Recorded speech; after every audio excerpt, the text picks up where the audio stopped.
사람을 바꾼다는 건 정말로 어렵습니다. 그 중에서도 가장 어렵다고 느껴질 때가 있는데요. 그때가 바로 사랑을 우리가 줘도 그 사랑을 사랑이라고 느끼지 못할 때예요. 그래서 제가 이럴 때를 이렇게 마주하다 보면 가끔 이제 목사로서 되게 마음이 아픈데, 제가 오늘 설교를 준비하면서 저도 예전에 이런 모습이 있었다라는 것을 발견하게 된 것 같아요. 그러면서 어쩌면 우리도 인생의 어느 한순간을 돌아보면은 상처 때문에 혹은 자존심 때문에 누군가가 좋게 얘기해준 말조차도 더 삐뚤게 받아들이고, 그래서 더 예민하게 거칠게 표현했던 모습이 한 번 쓰면 다 우리에게 있지 않았나라는 생각이 들더라고요. 그렇다면 이렇게 우리가 상처로 인해서 또는 우리 마음이 낮아져서 정말로 우리의 마음이 꽉 닫혀 있을 때 어떻게 하면 열릴 수 있을까? 그 답이 바로 오늘 본문에 있습니다. 그래서 오늘 설교를 잘 들어보시면요, 사람의 마음을 여는 진짜 힘, 그리고 그 힘으로 나오는 은혜와 평강을 누리실 수 있을 겁니다. 사실 오늘 본문은 아주 짧은 인사말이에요. 그래서 그냥 성경책을 읽다가 후루룩 지나가고 그래 버릴 수 있는 내용인데요. 사실 근데 오늘의 인사말 뒤에는 바울이 느낀 깊은 상처와 눈물이 있습니다. 왜냐하면 바울이 이 편지 고린도 후서를 쓰기 전에 정말로 수많은 오해와 상처를 받았기 때문에 그래요. 바울은 정말로 고린도 교회를 사랑했어요. 왜요? 자기가 직접 희생해서 섬겨서 세웠던 교회였기 때문이에요. 그런데 그 교회 안에서 바울이 크게 상처를 받습니다. 왜요?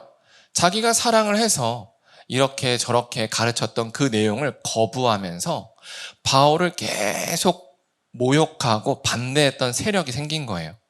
그래서 심지어 바울이 사도가 아니다라고 막 비난하던 사람들이 있던 거예요. 그래서 바울이 이 문제를 해결하기 위해서 우리가 계속 나갔던 고린도 전서라는 편지를 썼습니다. 그리고 보냈어요. 그리고 직접 찾아갔어요. 그래서 정말로 사랑하기에 이 관계를 해결하기 위해서 정말로 고린도 교인들에게 눈물로 어루만지면서 보듬었는데, 그렇게 찾아갔던 고린도 교회에서 오히려 큰 모욕을 당합니다. 일부 성도들이 막 앞장서가지고 사람들이 있는 앞에서 바울을 굉장히 모욕을 해요. 그리고 바울에게 굉장히 수치감을 줍니다. 그런데 바울은 여기서 격분하지 않고 조용히 떠나요. 이때 이렇게 바울이 찾아갔던 이 모습이 고린도후서 2장 1절에 남아져 있는 거예요. 내가 다시는 너희에게 근심 중에 나아가지 아니하기로 결정했대요. 왜냐하면 저번에 이렇게 방문했을 때 너무 상처를 받은 거예요. 그래서 내가 이런 마음으로 나가면 서로에게 피해다. 그래서 내가 이제는 이런 모습으로 나가지 않겠다라고 결정한 거죠. 그래서 신학자들은 이때의 방문을, 고린도전서를 보내고 그리고 방문했던 이때를 이 근심 중에라는 표현을 따서 근심의 방문이다라고 명명을 합니다. 근데 바울은 고린도 교회를 포기하지 않았죠. 본인을 공격했던 이들을 끝까지 품으려고 해요. 그래서 편지를 또 써요. 이 편지가 바로 고린도 후서 같지만 아니에요. 고린도 후서 전에 또 다른 편지를 하나 보내줘요. 근데 안타깝게도 이 편지는 지금 우리에게 남아있지가 않습니다. 근데 어떻게 이 편지가 있는 줄 아느냐? 고린도 후서 2장 4절에 남아있기 때문에 그래요. 지난번 편지. 여기서 지난번 편지는 그 근심의 방문 후에 보낸 거니까 고린도 전서는 아니고 이제 고린도 후서와 고린도 전서 사이에 보냈던 편지예요. 근데 바울이 이렇게 얘기해요. 여러 환난과 마음의 고통으로 내가 많은 눈물을 흘리며 쓴 것이다 라고 하는 거죠. 그래서 신학자들은 이 편지를 뭐라고 말하냐면 눈물의 편지다 라고 얘기하는 겁니다. 그래서 고린도 전서가 있고요, 근심의 방문이 있고요, 눈물의 편지가 있고요, 그 다음에 고린도 후서가 있는 겁니다. 이처럼 바울은 이 고린도 후서를 쓰기까지 그냥 편안한 마음으로 있다가 잘 지냈니? 이런 모습으로 편지를 쓴 게 아니라는 거예요. 정말로 사랑해서 그 사랑하는 교회를 위해서 사랑을 줬는데 그 사랑을 받아들이지 못하는 고린도 교인들이 오히려 자기를 공격하고 모욕했던 상황을 경험한 거예요. 그런데도 불구하고 포기하지 아니하고 또 다가가고 또 다가가고 또 다가가면서 고린도 교회를 품고 인내하면서 쓴 게 바로 뭐예요? 고린도 후서다라는 겁니다. 그래서 우리가 이 고린도 후서를 보면서 무엇을 봐야 되냐면 바로 이거예요. 상처받아서 사랑을 사랑인 줄 모르는 사람의 마음의 문을 여는 방법은 사도 바울이 가진 권위나 힘이 아니라는 거예요. 뭐예요? 바로 사랑이에요. 상처로 마음이 굳게 닫힌 사람의 마음의 문을 여는 방법은 강력한 권위, 힘 이런 게 아니라 바로 사랑이라는 거를 우리가 주목해 봐야 됩니다. 그래서 우리도 가정에서나 직장에서나 또는 학교나 또는 교회에서나 사람들 사이에서 어떤 사람을 좀 더 좋게 변화시키고자 할 때 우리가 사용해야 될 것은 권위나 힘 이런 게 아니라 바로 사랑이다라는 것을 기억해야 됩니다. 그리고 우리가 때때로 이런 생각을 해요. 아니 언제까지 그래야 됩니까? 예? 강력한 명분과 힘으로 찍어 누르면 되는 거 아닙니까? 라고 생각할 수가 있어요. 그리고 실제로 강력한 힘은 빠른 변화를 일으킵니다. 물론 일으키죠. 근데 반드시 뭐가 있어요? 부작용이 있습니다. 왜요? 우리 앞에서만 우리가 이제 힘으로 누르니까 바뀐 척 하는 거예요. 그러면 반드시 어느 날 예상하지 못할 때 우리가 모든 걸 힘으로 통제하고 있다고 느낄 때 예상하지 못한 문제로 크게 당황하는 걸 경험하게 됩니다. 이게 힘과 권력으로 찍어 누를 때 일어나는 모습이에요. 그래서 정말로 우리는 뭘 해야 됩니까? 오래 걸리지만 힘들지만 사랑으로 다가가야 되는 거예요. 근데 그 사랑은 한두 번 해보고 마는 게 아니에요. 그 사람이 우리가 사랑으로 대했는데 그게 사랑인지도 몰라서 오히려 우리를 공격하려고 이때 이거를 참아주고 또 참아주고 그래서 다시 다가가고 또 다시 다가가는 이게 바로 오늘 바울이 보여주고 성경이 우리에게 요청하는 사랑입니다. 그래서 때때로 이제 우리에게 이렇게 사랑으로 다가갈 때마다 이제 마음이 힘든 분들은 무슨 꿍꿍이지? 할 때가 있어요. 우리도 그럴 때가 있죠. 그러나 그거는 그 사람이 이상해서가 아니라 마음이 아프다는 표시예요. 마음이. 그래서 아이고 지금 마음이 많이 힘들구나. 내가 기도해 줘야겠다. 이렇게 하면서 계속 예수 그리스도께서 우리에게 주신 그 사랑을 받은 걸 기억해서 나아가야 돼요. 왜냐하면 우리가 지금 어떤 사람과 정상적으로 상처받지 않은 마음으로 대화할 수 있다는 건 우리도 누군가로부터 그런 끝없는 사랑을 받았다는 거예요. 그리고 그 사람이 아니라면 예수님으로부터 받았다는 증거입니다. 그렇기 때문에 우리가 지금처럼 온전한 거예요. 그렇지 않으면 우리조차 과거의 모습을 돌아보면 상처로 혹은 자존심으로 누군가가 우리에게 좋은 말을 해준 것도 나쁘게 듣고 또 더 나쁘게 말하는 모습이 남아 있다라는 거죠. 그래서 바울이 고린도 교회를 포기하지 않고 고린도 후서를 썼고요. 그 첫 번째 마디가 바로 1절입니다. 우리 1절 한번 같이 보겠습니다. 시작. 하나님의 뜻으로 말미암아 그리스도 예수의 사도가 된 바울과 형제 디모데는 고린도에 있는 하나님의 교회와 또 온 아가야에 있는 모든 성도에게 라고 얘기를 했죠. 여기서 다시 한번 봐야 될 건 바울이 자기를 사도라고 소개한 거예요. 왜냐하면 고린도 교회가 계속 바울이 사도라는 사실을 부정하고 또 부정하고 있기 때문이죠. 그러나 이 사도가 됐다라는 표현보다 더 중요한 표현이 있어요. 그게 바로 하나님의 뜻이에요. 하나님의 뜻으로 바울이 사도가 됐다예요. 왜냐하면 고린도 교인들이 바울이 마음에 안 들어서 계속 바울의 부족한 면을 막 끄집어내기 때문이에요. 무슨 말이냐면 바울은요 머리가 벗겨졌어요. 그리고 이제 외적으로도 그닥 그렇게 뛰어나지 않고요. 말도 그렇게 유창하지 못했어요. 글은 유창한데 말이 그렇게 유창하지 않았습니다.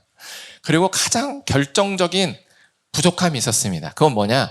예수님이 이 땅에 계실 때 직접적인 12제자가 아니었다라는 거예요.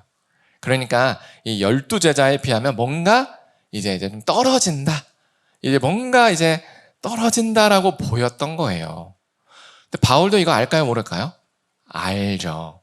근데 고린도 교회가 진짜 집요하게 이거 가지고 물고 늘어집니다. 그래서 야, 너는 12제자 아니었잖아. 야, 너 말도 못하잖아. 계속 이거로 막 공개적으로 막 바울을 비난하는 거예요. 근데 바울이 무너지지 않았다는 게 중요한 거예요. 왜일까? 바울도 자기가 연약한 거 아는데 바울은요 이걸 알았던 거예요. 1절 하나님의 뜻으로 자기가 사도된 걸 알았어요. 바울도 자기 실력으로 된 거 아닌 거 알았습니다. 하나님이 그냥 시킨 거 알았어요. 그러니까 이거예요. 하루 나 부족해. 근데 어쩌라고. 하나님이 시켰는데 어떡하라고. 이겁니다. 왜 나 부족해. 근데 뭐 어떡하겠니. 내가 뭐 되고 싶어 됐니? 시켜서 됐지? 이거예요. 그래서 위축되지 않고요. 고린도 교인들이 저렇게 자기를 모욕한 거에 대해서 막 격분하지 않아요. 이들이 마음이 아프구나라고 바라볼 수 있는 여유가 있던 거예요. 그 여유는 어디서 옵니까? 실력에서 와요? 아니에요. 하나님께서 나를 부르셨다. 바로 이 시각에서 온다는 거예요. 이처럼 하나님께서는요, 다 하나님의 뜻을 따라 부르십니다. 그리고 우리도 그 뜻을 따라서 부름받았다라는 것을 기억해야 돼요. 왜냐? 우리도 우리의 모습을 보면 마음에 드는 모습도 있고요. 마음에 들지 않은 모습이 있다라는 거예요. 그러나 이런 모습조차 누구의 뜻으로 부름받은 거예요? 하나님의 뜻. 하나님의 뜻으로 부름받은 거예요. 우리가 이렇게 이제 들으면 머리로는 아는데 이제 마음으로 잘 받아들여지지가 않죠. 왜요?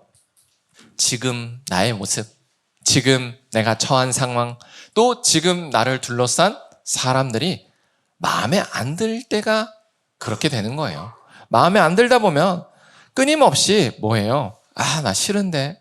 나는 이런 모습이 싫은데.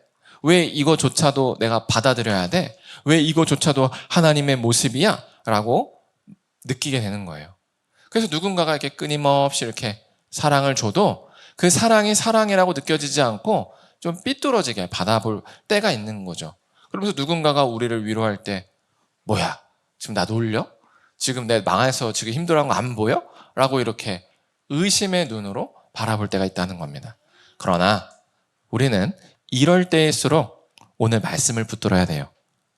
바울도 부족하지만 또 이런 공격을 계속 받았지만 하나님께서 의도를 가지고 일부러 자신을 이런 모습으로 사도로 불렀다는 것을 인정한 거예요.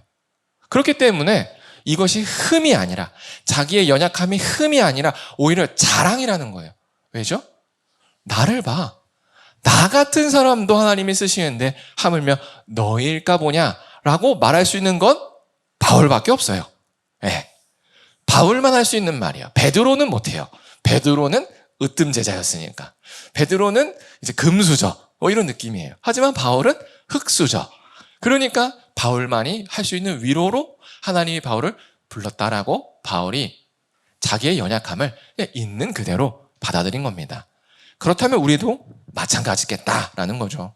우리도 다 우리가 원하는 모습이 있어요. 예? 이랬으면 좋겠다, 저랬으면 좋겠다, 뭐 이런 게 있단 말이에요. 근데 인생이라는 게 녹록지 않습니다. 우리가 원하는 대로 되지가 않아요. 그래서 이제 좌절을 하죠. 그러면서 때때로 이 나의 한심한 모습을 보면서 분노하기도 합니다. 나 같은 게 있어 봐야 뭐하나, 없어지는 게 낫지, 이런 극단적인 생각을 할 때도 있죠. 그러나 세상에 어떻게 모든 게 좋냐 이거예요. 네? 모든 게 나쁘고. 예를 들어서 우리 칼을 볼게요. 칼에 날을 잘 갈아요. 그러면 요리할 때 너무 좋아요. 고기 질긴데 슥슥 쌀리면 너무 좋거든요. 고기랑 같이 내 손도 잘 잘려요. 그래서 칼이 날카로우면요, 음식 자를 때는 장점인데요. 손이 잘 베인다는 단점이 되는 거예요. 참 신기하죠? 칼이 날카롭다는 같은 특징을 가지고도 어떨 때는 장점이지만 어떨 때는 단점이에요. 우리도 그래요, 우리도. 하나님이 우리를 있는 그대로 부르셨어요. 그래서 우리의 모습을 보면요, 어떨 때는요, 좋아 보여요. 근데 어떨 때는요, 이 특징 그대로 한심해 보입니다. 저도 그런 걸 많이 느끼죠. 저는 사람들의 내면을 잘 봅니다. 그래서 상담을 할 때 도움도 받지만 그것 때문에 상처도 받는다라는 이런 아이러니함을 저는 느끼죠. 그러면서 저는 목사로서 야, 나는 왜 이럴까? 좌절감을 느끼지만 뭐 어쩌겠습니까? 이렇게 불렀는데 이런 거죠. 이것처럼 우리는요, 잘난 사람도 아니고요, 못난 사람도 아니고 그냥 우리입니다. 그냥 우리예요. 하나님이 그냥 우리를 우리로 불렀어요. 잘난 사람을 부른 것도 아니고요, 못난 사람을 부른 것도 아니에요. 내 옆 사람도요, 내 옆 사람도 잘난 사람도 아니고 못난 사람도 아니고 그냥 그 사람이에요. 그 모습으로 부른 거예요. 그리고 지금 우리를 부른 상황은 어때요? 형통한 상황? 또는 내가 뭔가 잘해서 형통하고 또는 내가 못해서 벌로 받은 게 아니라는 겁니다. 그냥 우리에게 필요해서 이 상황을 주신 거예요. 이처럼 우리는 하나님의 뜻대로 부르심을 받았다. 이거를 기억해야 돼요. 그래서 스스로에게 제공한, 스스로가 스스로에게 씌워준 허상의 나를 벗어버려야 됩니다. 허상의 나. 내가 만든, 내가 아닌, 그랬으면 하는 나의 모습을 벗고, 또 다른 사람에게도 엄마는 이래야 되잖아, 또는 아빠는 이래야 되잖아, 또는 배우자에게 너는 남편이고 아내니까 이래야 되잖아 라는 그 허상의 모습을 벗겨야 돼요. 그거 아닙니다. 그냥 하나님은 나도, 그 사람도, 이 상황도 있는 그대로 하나님의 뜻이 있기 때문에 부르셨다는 걸 꼭 기억해야 됩니다. 그리고 이 모습 그대로 충분히 사랑받기에 충분하다. 이거를 기억해야 됩니다. 그래서 우리는 이거를 바라보면서 뭘 누려야 되냐? 바로 은혜와 평강이에요. 그래서 바울이 2절에서 이렇게 얘기했죠. 같이 읽겠습니다. 시작. 하나님 우리 아버지와 주 예수 그리스도로부터 은혜와 평강이 있기를 원하노라. 아멘. 여기서 은혜는 우리가 저번 주에 나왔던 과거의 은혜, 현재의 은혜, 미래의 은혜 이거예요. 과거에 우리를 구원해줬고 현재 우리도 하나님이 계속 붙들어주시고 미래에도 우리의 죄를 용서해 주신다 이겁니다. 그렇다면 평강은 무엇인가? 바로 하나님 안에서 누리는 평안함이에요. 평안함. 그런데 참 신기하게도요, 사람들은 하나님으로부터 오는 평강을 싫어해요. 아닌 것 같죠? 네, 싫어해요. 증거가 뭐냐? 우리가 우리 인생의 평강을 만들려고 한다는 거예요. 우리가 우리의 인생을 평강을 만들려고 해요. 그게 뭐냐면 돈을 모아요. 실력을 쌓으려고 그러고요. 자기가 아닌 원하는 모습이 되려고 하고요. 이 상황을 자기가 원하는 대로 바꾸려고 해요. 왜요? 그래야 평강이 온다라고 보기 때문이죠. 그러다 보니까 어때요? 늘 불만족스러운 거예요. 왜요? 우리는요, 우리를 구원할 실력이 없어요. 우리는 우리의 모습을 내가 원하는 이상적인 모습으로 바꿀 실력이 없어요. 나도 못 바꾸는데 옆에 있는 사람을 어떻게 바꿉니까? 또 옆에 있는 사람도 못 바꾸는데 우리를 둘러싼 환경을 어떻게 바꾸냐는 거죠. 그렇다면 이런 하나님께서 주시는 은혜와 평강을 누리려면 어떻게 해야 될까요? 그건 바로 하나님이 지금 우리에게 주신 이 모습과 상황을 있는 그대로 받아들이는 거예요.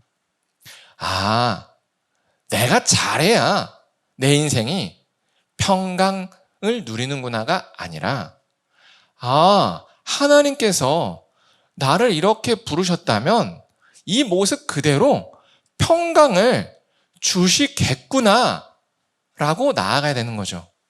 이 평강의 출처가 내가 아니라 하나님으로부터 온다는 걸 인식할 때, 그래서 나의 모습, 연약한 모습 또는 잘된 모습 있는 그대로 수용할 때 하나님의 뜻 가운데 지금 이 상황에 놓였으니 나는 하나님 때문에 안전하구나 라고 느끼는 거예요. 그래서 바울이 고린도 교회에게 은혜와 평강이 있다고 선포한 겁니다. 근데 지금 이 상황은 고린도 교회가 여전히 문제투성일 때예요. 우리가 이 사실을 기억해야 됩니다. 우리도 여전히 우리 인생을 보면요, 문제투성입니다. 여전히 내 모습에 좀 왜 이러냐 하고 한심스러운 모습도 있어요. 또는 남들보다 조금 나아서 우쭐거리는 모습도 있죠. 그러나 그런 모습으로, 그런 상황으로 우리에게 평강이 오지 않습니다. 우리의 평강의 출처는 오직 하나님이에요. 하나님께서 우리를 이 모습으로 부르셨고 이 상황으로 부르셨어요. 그렇다면 이 모습과 이 상황에서 하나님은 우리를 지켜주십니다. 우리에게 은혜를 주셨고요, 평강을 주십니다. 우리가 이 사실을 믿어야 돼요. 근데 놀랍게도 우리는 매일 아침마다 이걸 적극적으로 거부하죠. 그래서 나는 불안하리라, 나는 오늘도 불안하리라, 나는 오늘도 내가 나를 살리리라 한다는 거예요. 제가 이제 교회를 개척하고 이 사실을 정말로 많이 느낀 게 언제냐면 송도에 있을 때, 그래서 송도에 있을 때 여러분 뭐 다 아시겠지만 우리 교회가 이제 돈도 없었고요, 예배당도 없었고 사람도 없었어요. 그래서 이제 앞날을 생각하면 뭐가 보여요? 깜깜하죠. 보이는 게 없어요. 항상 이 상태 그대로예요. 그래서 아침에 일어나면 기쁠 때보다는 우울하고 좌절스러울 때가 많습니다. 그런데 저는 그때 말씀을 붙들었습니다. 정확히 말하면 제가 경건해서 붙든 것보다는 억지로 말씀을 붙들었어요. 왜요? 출근길 5분 묵상을 만들어야 되니까 어쩔 수 없이 일과를 쳐내듯이 말씀을 본 거예요. 근데 참 신기하게도 뭐냐면 어떻게 되나, 우리 교회 이제 망했다. 이게 우리 교회 이제 송도 떠난다는데 뭐 전도도 못하고 돈도 없고 사람도 없고 간판도 못 달았어. 심지어 어떻게 오겠어 라는 생각이 막 지배적이에요. 또 와도 그것도 곤란해요. 저희는 떠날 겁니다. 이런 황당한 모습을 겪어야 되는 제 심정은 매일같이 암울했죠. 근데 그때마다 성경책을 딱 펴고 말씀을 보잖아요. 하나님이 놀랍도록 위로해 주시더라고요. 하나님이 자기가 다 해결하신대요. 솔직히 저도 그거 보면서 내가 지금 상황이 힘드니까 내가 지금 너무 자기적으로 해석하나? 막 이런 생각 할 때가 많은 거예요. 근데 써 있는데 뭐 어떡합니까? 그리고 뭐 할 수 있는 게 없는데 뭐 어떡해요? 그래서 아멘 했죠. 그리고 이제 여러분 모르겠지만 제가 혼자 그 오피스를 계속 돌아다니면서 아멘! 하나님 하신다! 이러고 다녔어요. 그러다 보면 갑자기 진짜 뭔가 괜찮아지더라는 거예요. 혼자 바뀐 거 하나도 없는데 정말 그래! 될 것 같은 거예요. 막 된다! 속으로 한편에 무슨 생각하는지 알아요? 저도 알죠. 정신승리인가? 이런 생각을 한 때가 있어요. 이게 이제 미쳐가지고 이제 목사들이 개척하면 점점 미쳐간다는데 나도 이제 그 과정을 겪나? 이런 생각을 하죠. 근데 여러분, 그게 정신승리가 아니더라라는 거예요. 왜요? 그 믿음의 결과가 바로 지금이기 때문에 그래요. 정말로 사람도 없고 간판도 없고 돈도 없고 홍보도 못하고 떠나야 되는 그 암울한 상황에서 제가 만약에 제 실력, 그 환경을 바라봤다면 아마 한 작년쯤 문 닫았을 겁니다. 작년쯤 저를 비관하고 상황을 비관해서 교회 이제 그만해야겠다고 포기했었을 것 같아요. 근데 저는 이 은혜와 평강을 저에게 출처를 두지 않았습니다. 하나님께 출처를 뒀어요. 정확히는 하나님 말씀에 출처를 두었습니다. 그러니까 하루하루를 그냥 버텼어요. 그리고 하루가 지나가니까 벌써 어느덧 2년쯤 되네요.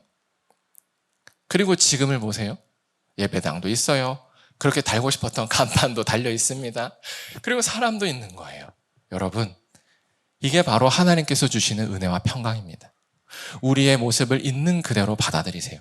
그러면 하나님께서 그 있는 모습 그대로, 이 상황 그대로 우리를 안전하게 인도하십니다. 그리고 그 받은 은혜와 평강을 가지고 다른 사람을 위로하고 또 사랑으로 나아가야 됩니다.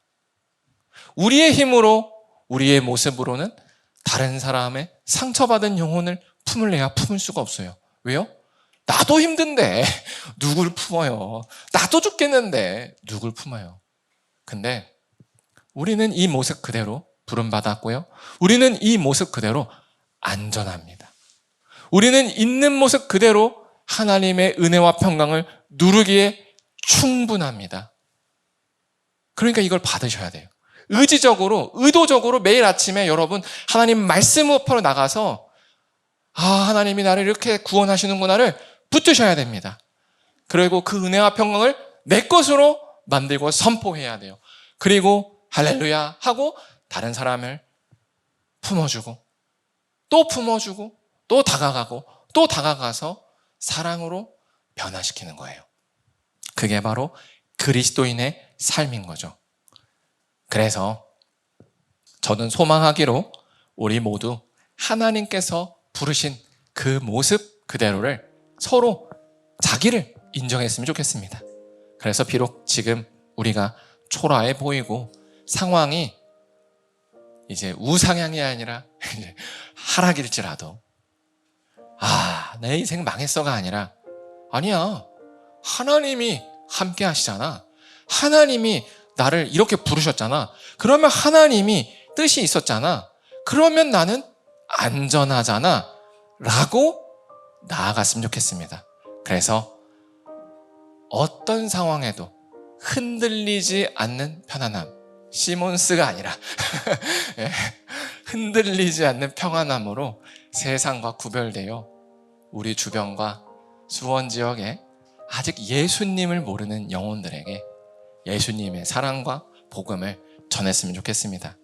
그래서 우리가 이 시간 찬양하고 기도할 때 이렇게 기도했으면 좋겠습니다. 우리가 헛되게 추구한 허울뿐인 모습을 무엇인지 깨닫게 하시고 그 허상을 벗어서 하나님께서 부르신 대로의 우리의 모습을 인정하게 해달라고 기도했으면 좋겠습니다.